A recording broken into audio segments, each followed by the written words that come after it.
Hello all, Patrick and Heidi here.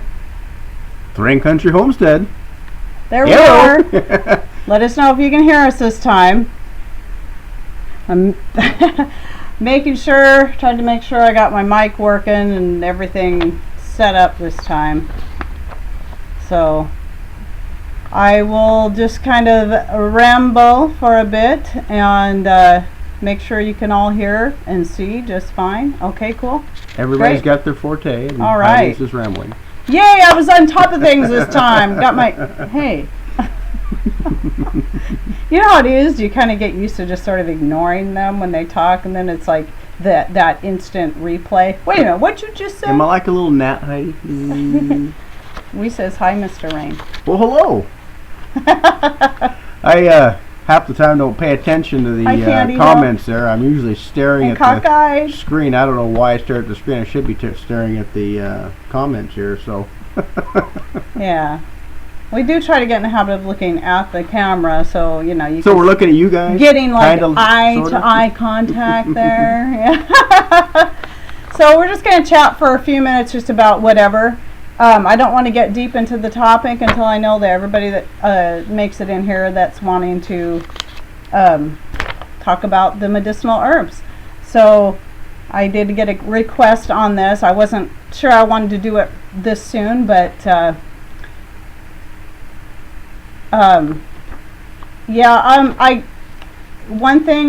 my stream is showing yellow and it looks like it went out and resumed again. So you may have to refresh every now and then. Just keep in mind, we are like some others in this place. We don't have the best internet. We've got it set up as best as we can. So if it gets real bad, then I'll shut it down and start again. I wonder if Justin remembers. I don't know. I can check. So we're gonna make sure that he's not watching or playing video games or whatever out there. So just hang tight. And I don't know, can you guys hear me okay? I know it's buffering, but I'll go ahead and type this just in case. Patrick's gonna check. Hi, Broken Girl.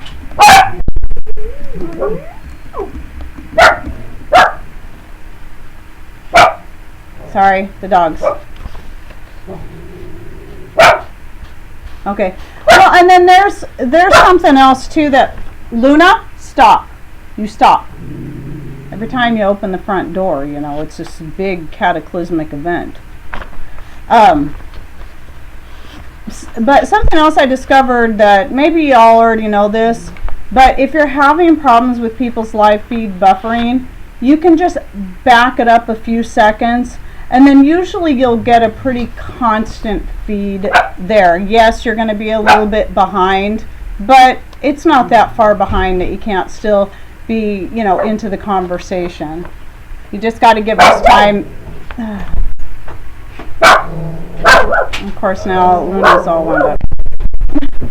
Okay, is it still buffering? Looks like we're green now, so was he online? She may have to go out. I'm sorry. Just when you think you got it all covered, there's always something, like noisy little rat terrier doxies. And yes. And maybe eventually, you guys have probably seen them in the video, but in some of our other videos. So we'll talk. I'm going to try not to talk the whole time about herbs. It's really hard for me not to, because there are so many out there, and every single herb has got some kind of medicinal value, or at least every single herb that is. Well, I'm showing green, by the way. Now it's back to green, so I think Justin may have been online or doing something on there. So it could be that some people might need to refresh. But anyway, all your medicinal herbs, or even just your culinary herbs, are incredibly medicinal. And they all have so many wonderful properties that it's very difficult to go into detail about each one and try to fit it in an hour. I'm going to show you here, and I'm not going to even go over all of this.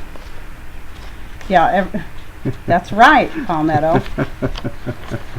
These here are just a few of the herbs, and all I did was copy off the notes that I took back early in the spring. I was asked to do a presentation for the local garden club, and I just put up some brief notes so I could try to keep it under like 20 minutes. And yeah, it was not an easy thing to do because there's so much. And even out of these, I'm going to try to only focus on a few. So Patrick will have a chance to talk a little bit, I hope. Hi. That's about it. Yeah. And again, yeah, it's yellow again. So we're just going to keep going unless it just totally kicks us off, and then we'll start again. Just keep hanging in there, guys. And remember, we don't have the very best internet in the world, so you're just going to have to bear with us. If you totally lose us, let us know. So I will go ahead and get started, because now we're 6 minutes in. That's probably good enough. I'm thinking I see Deep South Homestead, Sherry Cherry, T. Teresa. I thought I saw Teresa Dean go by there, Brenda Collins. So I'm seeing quite a few people that I know wanted to be in here tonight, so that's cool. So what I want to try to start with is some of your more unusual herbs, or even the ones you have heard about, or maybe you even grow, but maybe you don't realize just all the properties that they have and how beneficial they are. So one of the first things I want to start with was a lot of you people may be growing strawberries, grapes, or raspberries, and all of these things we know clearly the berries are edible, duh, and that's why we grow them. However, the leaves of all these plants have very much value, and I dehydrate them and use them in my mixed greens. And if you saw my mixed greens video, you will have seen that I listed off, I don't even think I listed off all the greens I put in my mixed greens. However, yeah, there's Teresa Dean. I thought I saw you. The strawberry and grape and raspberry, they all have their own differences, and I know a lot of ladies will have heard of the medicinal properties of raspberry leaves because it's good for women's health. However, it is also good for men's reproductive health as well. A lot of people don't realize that, but it is. So you can make teas and stuff out of your raspberry leaves, and yeah, Doug, I would do that. So on the skirt alpaca trade, I would love to. I still haven't had a chance to work with the spinning wheel yet because I've been trying to complete so many apron, skirt, and crocheting orders, as a couple ladies in here know, and I'm finishing up one of the final things. And then I think I still have another. Oh, and then I have a fox hat that I got to work on for somebody local. So anyway, so let me just read off a few of the things for, let's see. Okay, I told you about the raspberry leaves. The strawberry leaves are incredibly high in minerals, as are grape leaves. And minerals are what we're severely lacking, and that's why you want to look at a lot of the leaves. And see, and I was thinking about blackberry leaves as well, but I haven't looked into them enough to want to recommend those yet. And we have blackberries that grow wild out here, so we don't really, well, we do have a blackberry plant. We have one that somebody gave us because it's the thornless. Thornless, yeah. Yeah. But anyway, so anything, I think that typically if it's really dark green, you're going to find it's high in the minerals that we're lacking and other nutrients. So strawberry leaves in particular are used for aches, pains, prevents macular degeneration, rheumatoid arthritis. So, and then grape leaves promote good circulation and strong bones. So consider that if you're already growing that fruit, save up some of those leaves, you know, the strawberry leaves, the grape leaves, the raspberry leaves, and dehydrate them. You can put them into separate things. Like I said with me, I put them all in one big thing. I have jars and jars and jars of mixed greens, and I just use them all. I throw them into my soups and my casseroles and my gravies, and you can use them in smoothies if you like that. We're not big smoothie drinkers, so you know, it's not something we really do. We got into it for a while, but yeah. But yes, and again, let me restate that about the raspberry leaves. It's not just good for women's reproductive health, but men's as well. So then I'm going to jump around here from my notes because again, I'm trying to keep this, I don't want to go too long on this. Another edible a lot of you are probably already growing for looks but don't know that it's edible are the hostas. A hosta is related to the plantain, and I don't know about all its medicinal benefits because I haven't researched it that far, but it is edible. You can stir fry it. Apparently it tastes like asparagus. So I only just started growing it last year. I love hostas. I love how they look, but until this year I didn't plant them because I didn't know they were edible, and I things edible, medicinal growing in my garden. So and is there anyone in here that is growing and eating hostas? Has ever tried cooking with them? I'd be interested in finding this out. I know that when I was sharing this with the garden club, nobody there knew that, and these are garden, you know, people, and they didn't know that it was edible, so they were quite surprised. So yeah, if anyone, I'll try to watch because I know there's a delay, or maybe you can watch and I can keep reading. Sherry, I'm not sure about the blooms. I don't remember. I know the leaves, and in particular when they are very young, when they're still curled up and they're first coming out, that's when they're typically harvested and then stir fried. I think it's the Japanese, one of the Asian, I'm thinking Japanese that are most known for using the hostas. So anyway, I'm looking at the comments and I won't be able to continue going on. Okay, another one that a lot of people don't even know is actually a plant. This one always cracks me up because when you say it, people are like, what? Is the marshmallow plant. Marshmallow is incredibly medicinal, and I want to show you what that looks like. I'll show you a picture from my garden here. Let me find it. It's a beautiful plant. The picture may not do it justice. Right here. Okay, so the flowers look like they're mostly white, but they have a little bit of, they're just a very slight lavender color, and every part of the plant is useful. The roots, I believe, are where most of the medicinal properties are, but they are also found in the leaves and the flowers. Now, I like to use the marshmallow leaves and flowers, and I dehydrate them up and I add them to my soaps, my, you know, anything that I'm going to use topically because it has a lot of topical benefits. Let's see here. It's the root in itself is mostly known for its mucinogenic properties. Let's see here. I'm trying to find where it says. Okay, leaves, flowers, and roots are edible, with most of the medicinal benefits coming from the root and leaves. Health benefits are eases sore throats and coughs, helps with numerous digestive problems including stomach ulcers and Crohn's disease.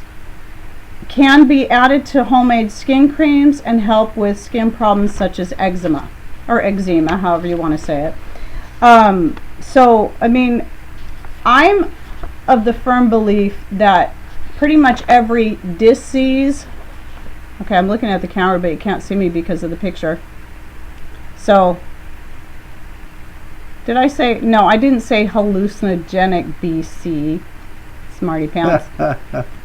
So, now, I have not had a chance to use the roots yet because this year was the first year we got a really good crop of marshmallow, and I wanted to let the roots just really multiply under the ground. Next year I will be harvesting some of the roots to use for their medicinal properties. But I have actually made homemade marshmallows using marshmallow root, but not the root I grew because I haven't harvested it yet, but some I bought from Mountain Rose Herbs, the marshmallow root. So That's where marshmallows get their name, is from, they were originally made using the marshmallow plant root.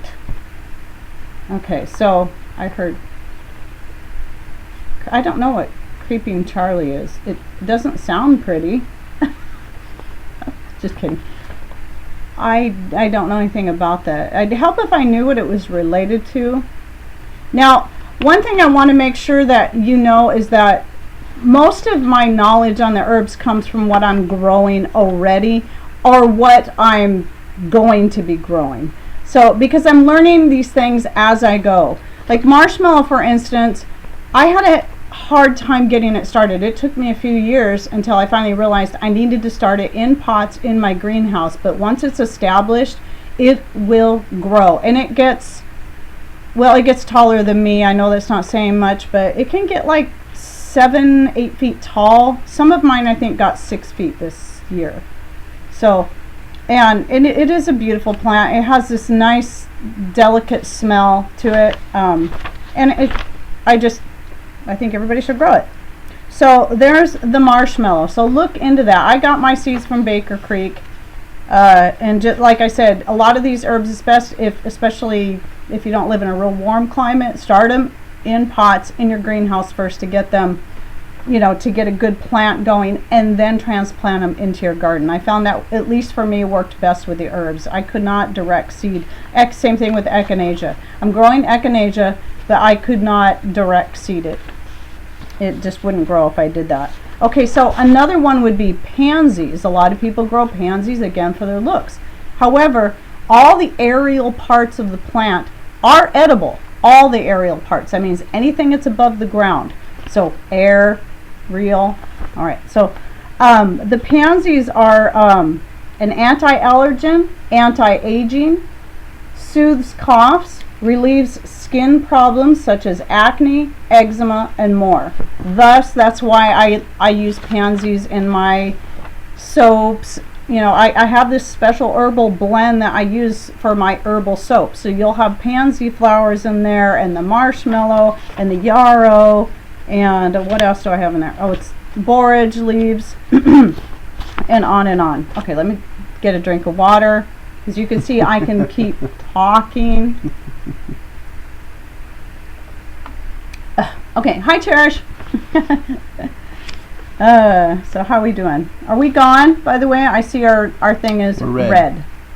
How are we doing? Let us know, people. I know it's going to come and go, so I'm just kind of expecting that. Alright, so I'm going to keep talking in case you're still seeing us, because I don't want to have dead airspace. Let me get another drink of water. Alright, so I'm trying to jump around here again and focus on the things that people might not know about. Let's see. We all know about dandelion, though you may not know about all parts of dandelion. If you've seen any of my previous videos, some of the earlier ones I put out, I do have one on the borage. I have one on the feverfew and the catnip for pain remedies. And I'll show you a picture here of the feverfew, and I'll talk just a little bit about that, but you can also go see the video. Okay, come on. There we go. That's what feverfew looks like, and if you look close at this picture, you can see like a little butterfly up at the top, kind of an orangey looking, it's probably a moth. That one I actually took a couple years ago. Oh, I had corn growing that year too. You can see the corn right behind it. So the feverfew, the flowers and the leaves are edible. Tastes nasty, but it is a very effective pain remedy and is good for stomach and intestinal disorders and anti-inflammatory. This is one we use regularly for pain and for inflammation. And we also use, okay, let me get to the catnip. You probably know what catnip looks like, but let me get to that. Catnip. That's what the catnip looks like. And that is also good for the pain and inflammation. And I find combining the two together is very effective. And I make an extract. I keep wanting to call it a tincture, but it's technically not a tincture if you're not using alcohol. I prefer to use vinegar. And And then I did finally get to use the catnip feverfew extract this year. We both did, and I found it worked really good. So I think I liked it, and the flavor was better with them together. The catnip helps to make up for the real bitter flavor of the feverfew. So, and catnip is just pretty, and any of these plants, you know, they draw. I'm sorry, should I stop for questions? No, was there something I have some stuff scribbled down here, but okay. You're I thought you were getting ready to say something. No, so. I'm just sitting here. Yeah, the feverfew looks like little daisies. They're just, and I didn't put a picture in here of my garden when it was at its fullest with all the herbs blooming, but you might be able to tell in some of these snapshots that I grow all of my herbs interspersed all through my gardens, right alongside all of my my annuals, like my beets and my onions and my beans and all that kind of stuff. I believe it does a lot. They do a lot to really help each other. They draw in the bees, and plus it just makes for a real beautiful garden. I love all the many colors with the echinacea with their bright pink flowers and the purple flowers of the catnip and the Korean hyssop and all that kind of stuff. So, oh, good, Lisa. All right, good. Got your feverfew and catnip. Are you going to put up the herbs you discussed in the description after the show? Okay, now I got to remember. After the show. I will like I said, I do have a few videos out that I did in the late summer about some of the herbs that I'm talking about. Because I kind of started my YouTube channel so late in the season, I really didn't want to do any more videos on them until next year when everything looks pretty again, so then I can, you know, video it. But it doesn't mean I can't talk about it here and there between now and then. So, which is another good reason to add this to a live show. And I might have to do a couple of live shows talking just about herbs, because there's so many. And again, this is just what the ones we're using now, and I have much more that I plan to grow. So I've talked a lot. Like, if you watched me on Full Spectrum Survival, you would have heard me talking about the borage.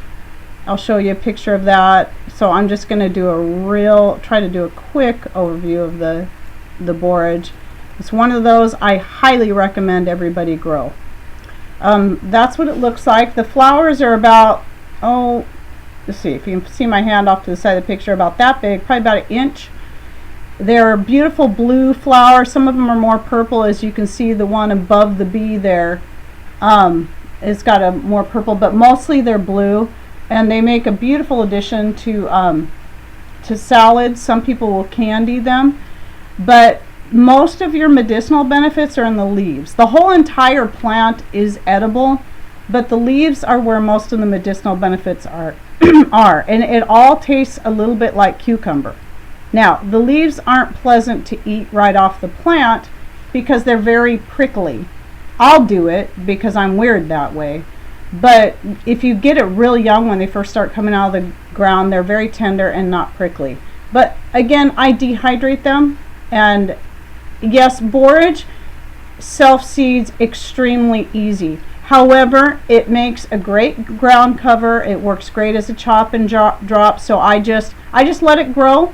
It's highly beneficial to the plants around it in many ways, let alone the fact that it's very attractive to bees. One of the most attractive plant to bees, and it is extremely beneficial to them and will increase their honey output. So if you're keeping bees for honey, you want to consider that. It's going to keep them healthy, and it's going to keep them producing that honey.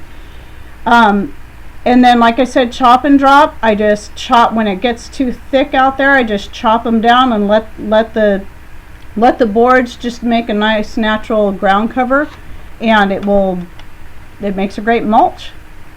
So, but yes, it spreads extremely easy because it readily self-seeds. It's an annual, but you plant it once, that's all you'll need to do.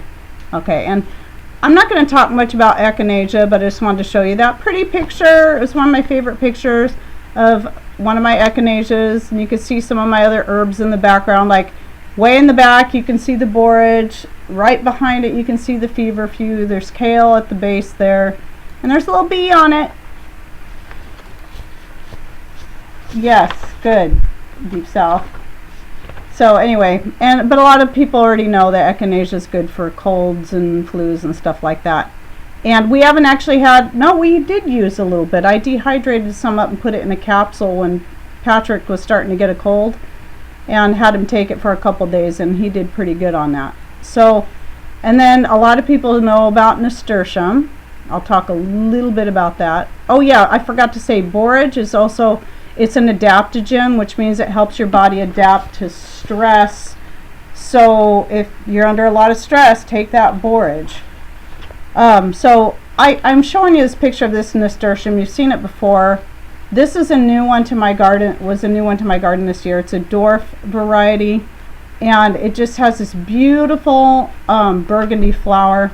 Now, a lot of people know that nasturtium flowers are edible, but the whole entire plant is edible.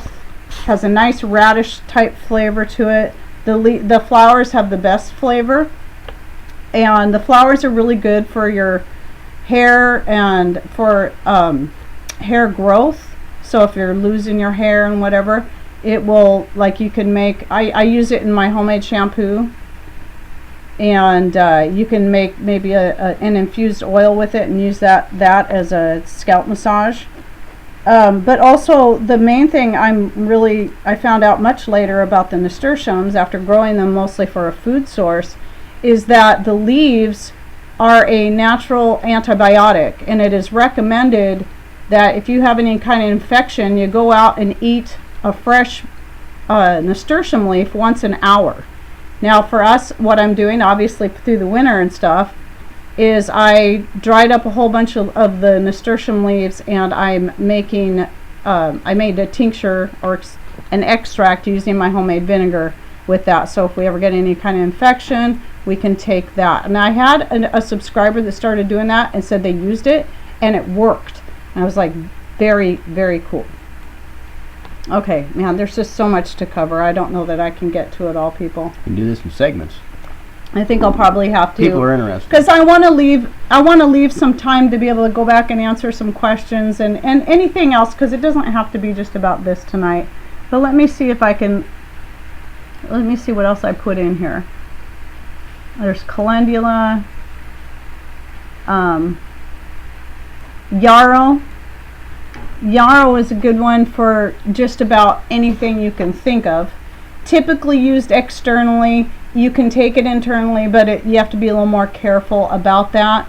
But we found the leaves, I've used it in combination with plantain leaves for skin problems. Like I had a lady that, she got on Facebook, she's a friend of mine, local, and she had a really bad burn on her finger and she was wanting to take care of it, and she got on Facebook and goes, anybody tell me what to do and people were saying, put yellow mustard on it and put this and put that on it, and nothing was helping her. I'm like, yellow mustard, for crying out loud.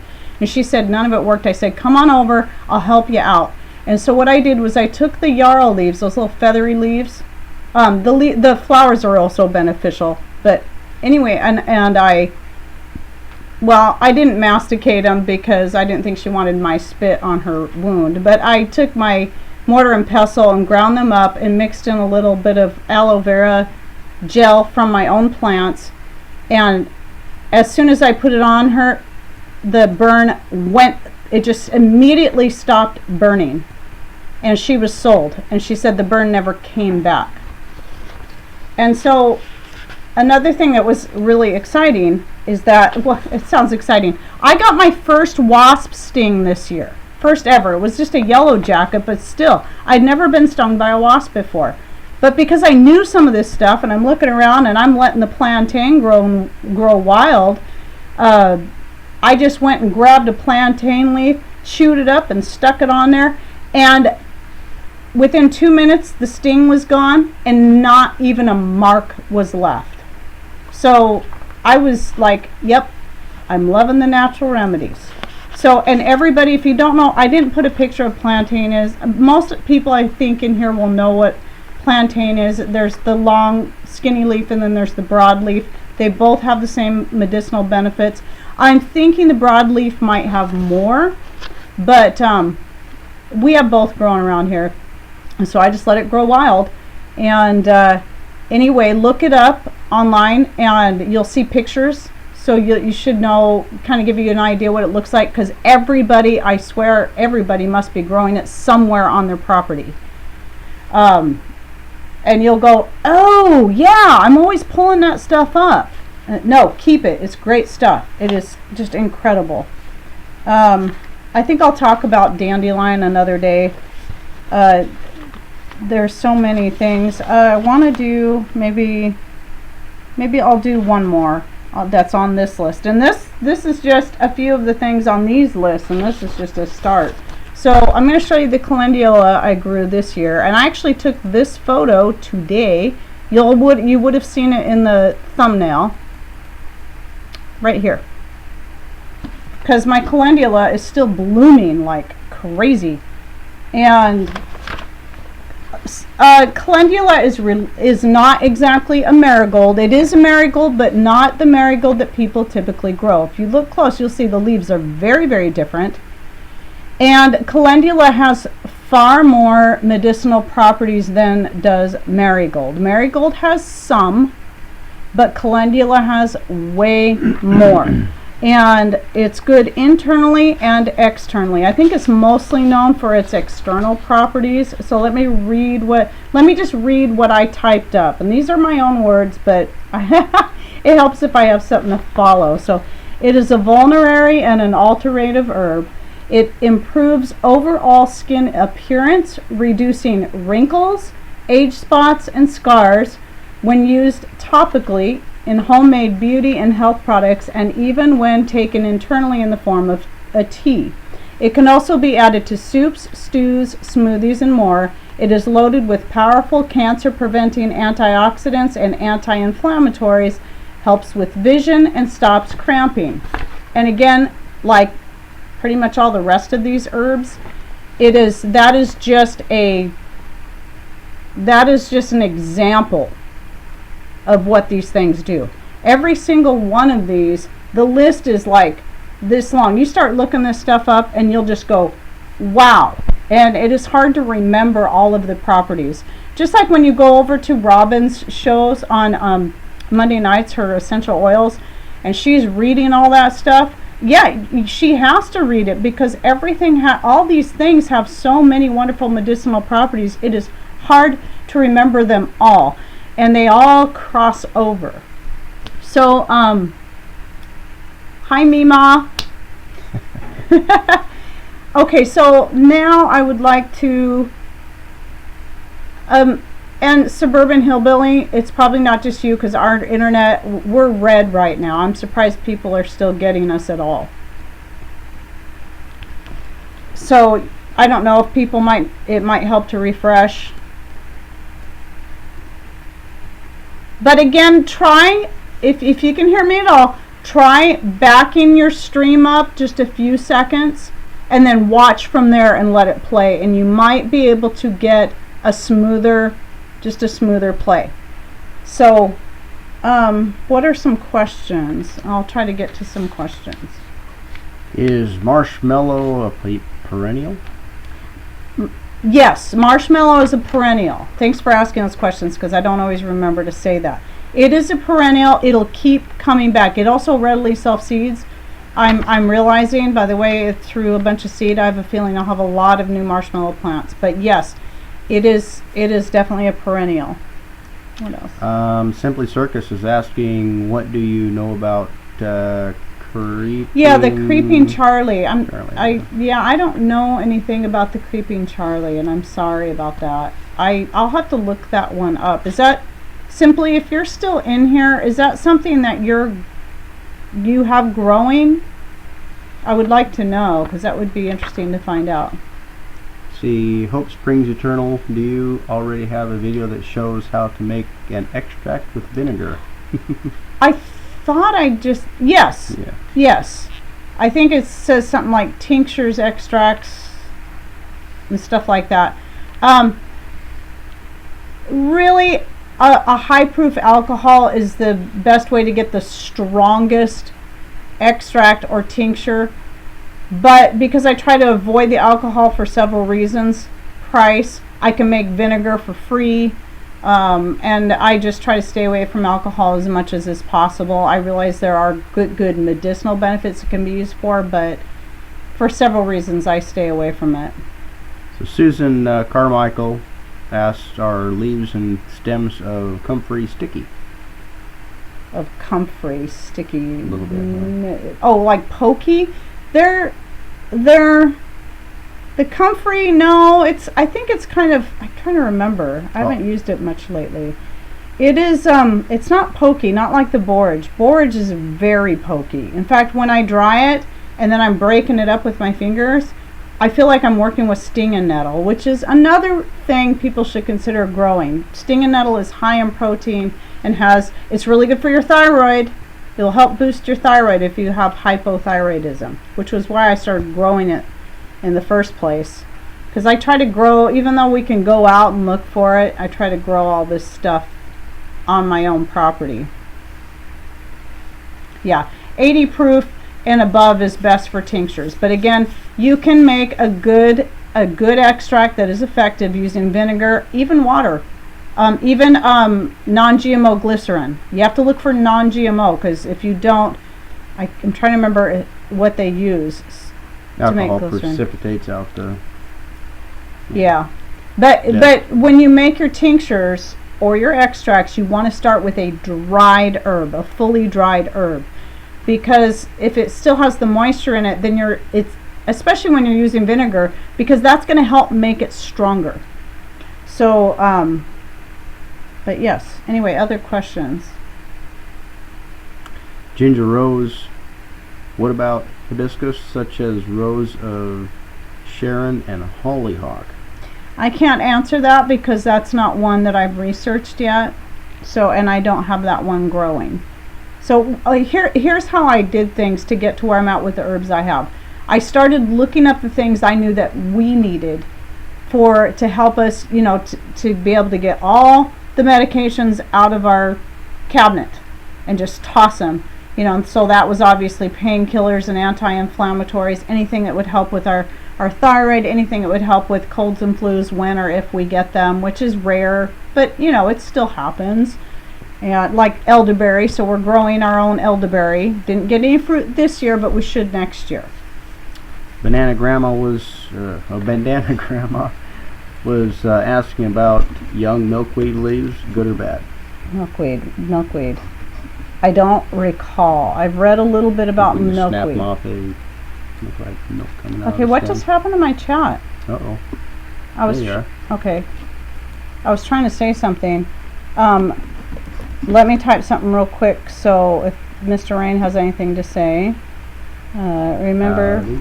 Okay, I'll just say this as I'm typing it. Remember, you can back up the feed a few seconds to get a smoother play on the live feed. Okay, I can't type apparently. We have plantain that grows wild here, and there's a question about is plantain and dock the same? He said plantain work for my bites, and I forgot to write down who that question was from. Yeah, we have plantain that just grows wild around here. Yeah, that's good disinfectant. And the funny thing was, I was kind of surprised to find that some of those actually prefer like a not so great soil. But when I just started letting it grow wild in my garden, the plantain, the broadleaf plantain, the leaves got that big. Like in the yard and out in the more poor soil conditions, they only get like that big. But in my garden, they got like this. So, and I gotta say this about the dandelion, because I cannot not say this enough. Dandelion, a lot of people want to pull it out of their gardens because, yes, I know it can overtake, I know it can get too much, but you should leave some of it because dandelion is extremely beneficial to the plants around it.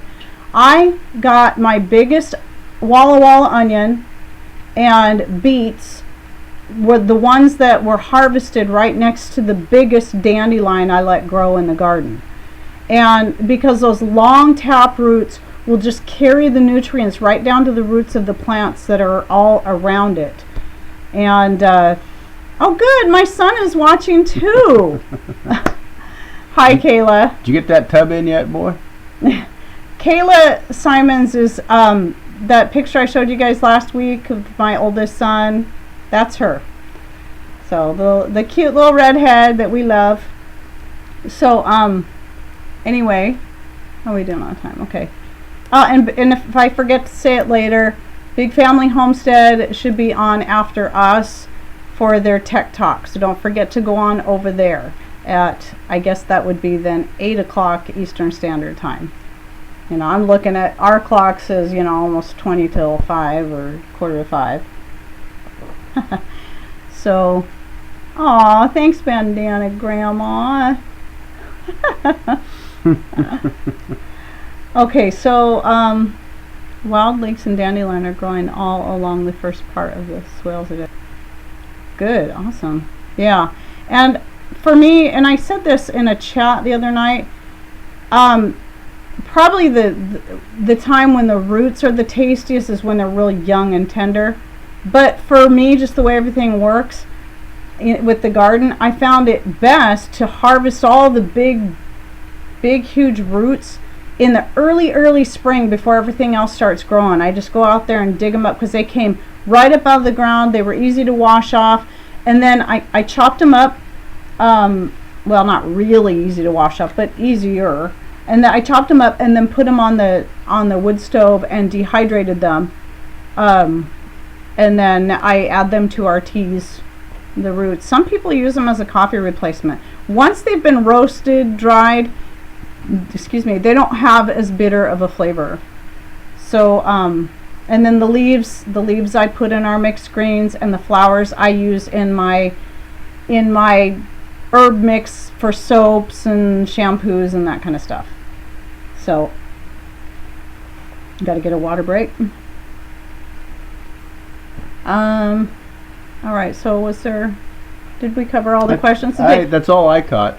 Okay. If I missed any, go ahead and place questions all caps so we can hopefully catch them. And then next week I'll go over a few other herbs. Maybe I'll talk more about the dandelion. And let's see, what else?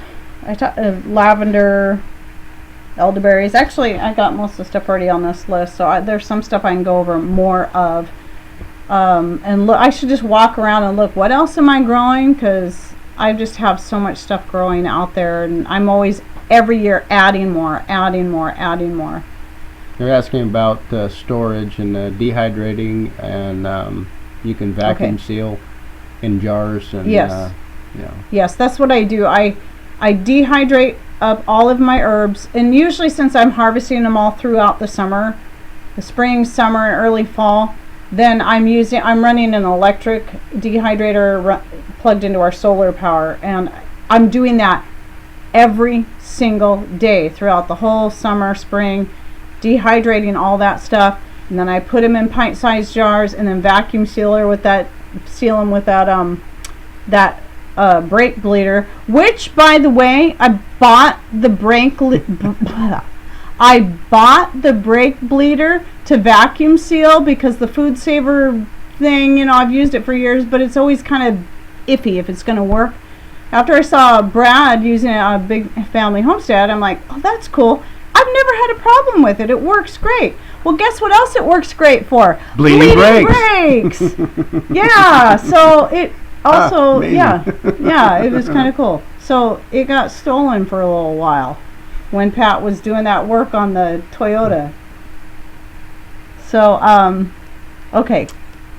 And let's see, I'm just looking to see if there's, looks like people are, dandelion lowers blood pressure. I do want to say something about blood pressure. America is the only country that makes a big stink about high or low blood pressure. Every other country, their concern isn't how high your blood pressure is or how low your blood pressure is their concern is, and that's where the concern should be, is the difference between the I always say this wrong, systolic and, well, you know what I mean, the upper and lower number. I'm afraid to say it because I always say one of them wrong. I want to say systolic and dystolic, but that's not right. But you guys know what I mean. I think it is. It's right. the difference between those two that matters, not how high or low your blood pressure is. Because we're all different, and here's something you got to understand. Whether you believe we were created or we were evolved, our bodies were made intelligent. And so when your blood pressure goes up, that's because you're going into fight or flight. I'm not mad, I'm just excited. I get really animated because thank you, Hope Springs Eternal. I always get that wrong.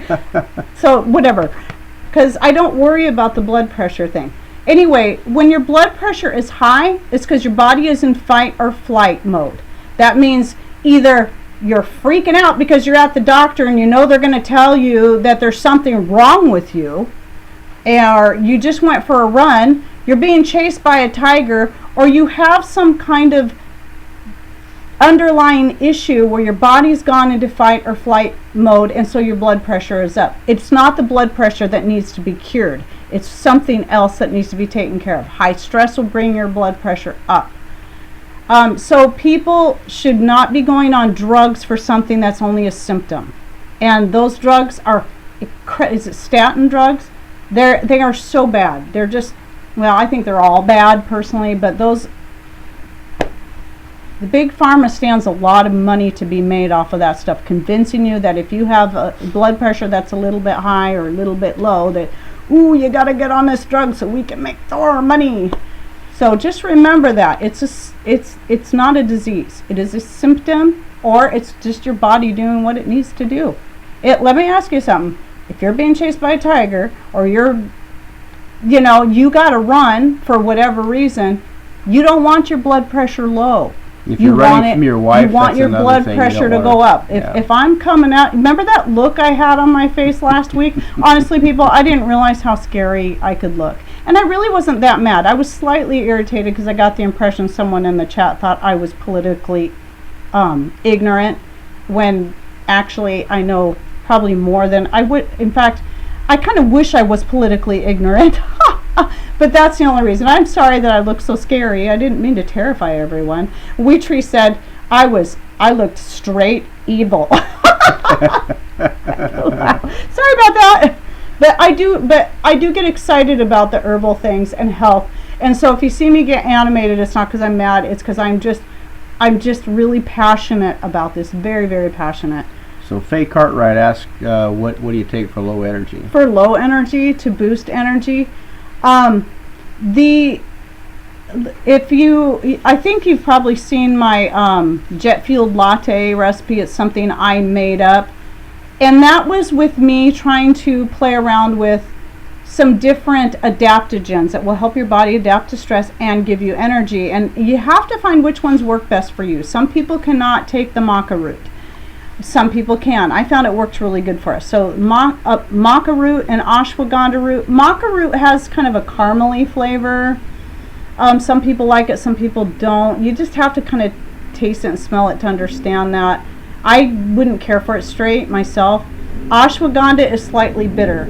So I like to take a lot of raw cacao and mix that in there, because raw cacao is a good energy booster. It is extremely antioxidant, and so that's why I use those. So not just for the flavor, I mean, you're getting that chocolate, woohoo! But the raw cacao, the maca root, the ashwagandha, and then I put on all those spices that also help cover up the flavor of the ashwagandha, but also because those spices are incredibly good for you. And I found when I started taking that, I have 1 cup of that mix in the morning, and I am like this pretty much all day.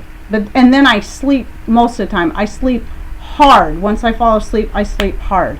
So unless I wake up in the middle of the night and my mind starts thinking about stuff like, what am I going to talk about today on my live show?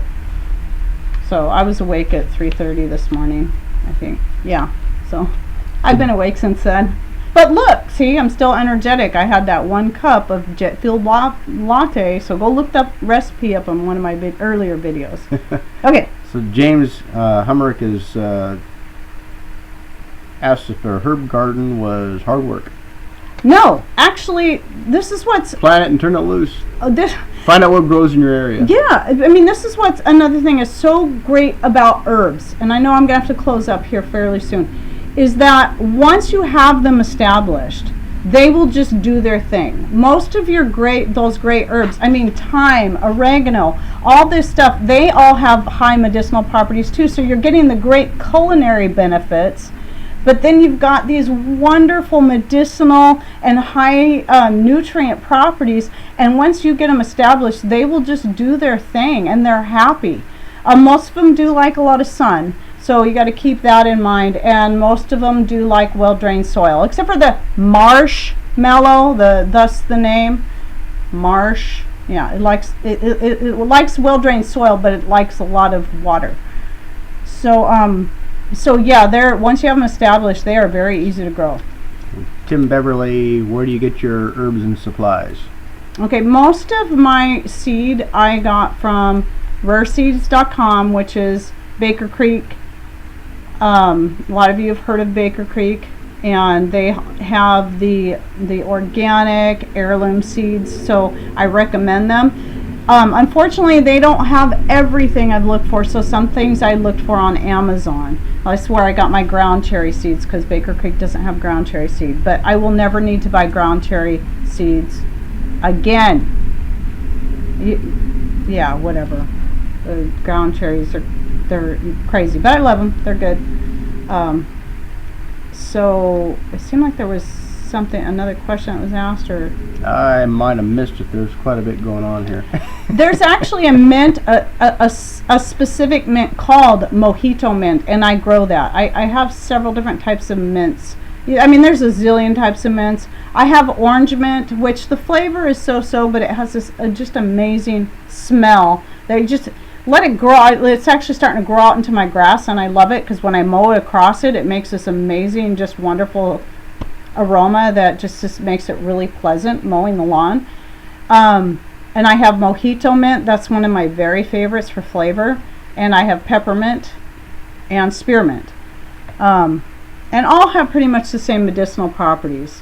You know, I use mint mostly as far as internally just for enjoyment, like for teas and stuff, but also if I have any stomach problems, which I hardly do anymore since going all natural. So, okay. What is mate tea? Yeah, bandana. I'm not sure. I think she's probably talking about. Are you talking to somebody else, or? Well, no, it's in all caps. Bandana grandma was. I think she's probably talking about your. My jet fuel latte. Yeah. Yeah, go find that video. It's like I said, it's one of my earlier ones. If you just put in the search on my channel, jet fueled latte, you'll find that, and you can look into that, and then you can research. I think I have links in there to the ashwagandha and the maca root and where I buy it and all that. So yeah, I'm not sure. No to Heidi. Okay. Ooh, what's Mojito Mint? Ooh. There it goes. That's your phone. I moved my phone in the other room. Mojito Mint it just has a more mild flavor than the peppermint. It's a little bit lighter green in color, and again, just an amazing aroma. It's really good to take a sprig of it and stick it in a glass of ice water in the summertime. And yeah, and I do too, Tim. I plant around my apple tree out here, because we kept having ant problems, so I just planted the peppermint in there, and we got rid of the ants, and they didn't come back now that the peppermint's just really well established all around the tree. So, ornamental cherry tree. I'm not sure. It seems like I may have come across that about the cherry, but I don't recall. Maybe there's somebody else in here Again, most of what I know is about what I'm already growing, and I'm still in the process of learning so much. And what I can find wild, like pineapple weed. That was something I used to pull out of our driveway all the time, pineapple weed. It's not the highest in medicinal properties, but it is edible, and it does actually look like a little tiny pineapple and have a little bit of a pineapple flavor to it. So look up pineapple weed. It's supposed to be good for women's health problems. So which 3 plants would you recommend for a newbie? I don't know what that is, Bandanagam. I never heard of it. I wonder if that's mate or nate. Okay, what was it? The newbie one. Which three plants would you recommend for a newbie? Oh, it's a hard one. Every area is different because every area. Yeah, every area is different. I really believe that borage will grow anywhere, and plantain should grow everywhere. Let me look mint's through a my good list. one. Tim Beverly, mint's kind of one of those main staples. I recommend. Well, maybe I shouldn't recommend the feverfew because not everybody's going to be able to tolerate the flavor. It is very bitter. But catnip is kind of more. It's more of a spicy flavor. I'd recommend the catnip, unless of course you have cats, because cats love it. That's the name, and they will tear it up. Or if you just want to attract cats to your garden. Where's Grizz? Just kidding. Let's see. Nasturtiums. Very, very easy to grow, and like I said, a natural antibiotic. They're a beautiful plant. Hummingbirds love them. The bees love them.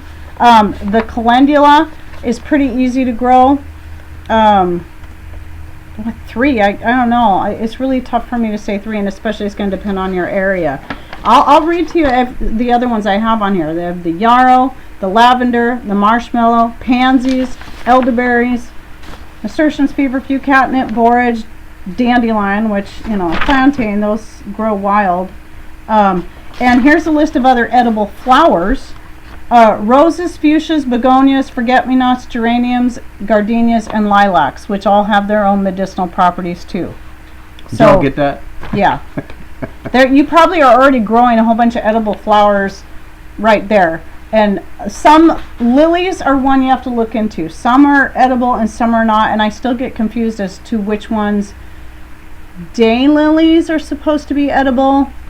I have eaten some of my own lilies and they tasted pretty good, but then I read that some of them are toxic, so I'm like, I'm not going to take a chance until I totally understand. So, I would say permaculture, homestead, pretty much everything is edible, but there are some things that, like I said, I ate some of my own lilies. I put them in a salad, and I loved the flavor. But then when I read again, it said, watch out, some of them are toxic. And I'm like, well, I don't know. We didn't have any problems with it. So, But, yeah. So, what were some other? Yeah, nasturtiums are great in salad. And again, every part of the nasturtium plant is edible. The leaves are a great antibiotic. The flowers are great for stimulating hair growth. Well, feverfew is as bitter as it is. It's a good. I know I'm repeating myself, but some people are new in here. But I guess you'd go back and watch it. What were you saying about the feverfew? That'd be a good one to plant if you. I do recommend the feverfew. Like most of these, though, it readily self-seeds. It'll go everywhere. Once you have a good plant established, it is a perennial. It'll come back, and it will also throw seed all over the place. I actually have seed. I found some. Just the other day, feverfew growing in one of my hanging pots that I have my pansies in up on the deck, which is nowhere near where I have my main feverfew plants growing. I'm like, but the seeds are very lightweight, so I'm sure the wind probably blew them in there. But a great painkiller, just bitter as all get out. But usually things that are real bitter are actually very good for your digestive system. You think about the Bible when they ate the bitters. That's why. Hello from Seattle, fellow Washingtonian. I've seen you in here before. Very cool. Or replanted by a bird, very likely, because the birds. We got those little tiny wrens. They're so cute, and they're always hopping around out there. Yes, Freaky Geek. I think everybody can grow nasturtiums. And then, okay, and here's how I do things. I'm sorry, it's late. I am so sorry. I'm stomping on Brad and Krista. Let me finish this up. I think everybody can grow nasturtiums. Just try planting on your own property. Try everywhere the first time you plant something and find out where it grows best. And I got to close up. I am so sorry, Brad and Krista, that I ran over on your time. If you see this later, please tell them I'm sorry. I will get off here, and next week I'll go over some more of these herbs. And thanks for coming in, and we'll see you next week. Brad and Krista, Big Family Yeah, Homestead. go on over to Brad and Krista for their Tech Talk. Thank you so much for joining us. Love you all.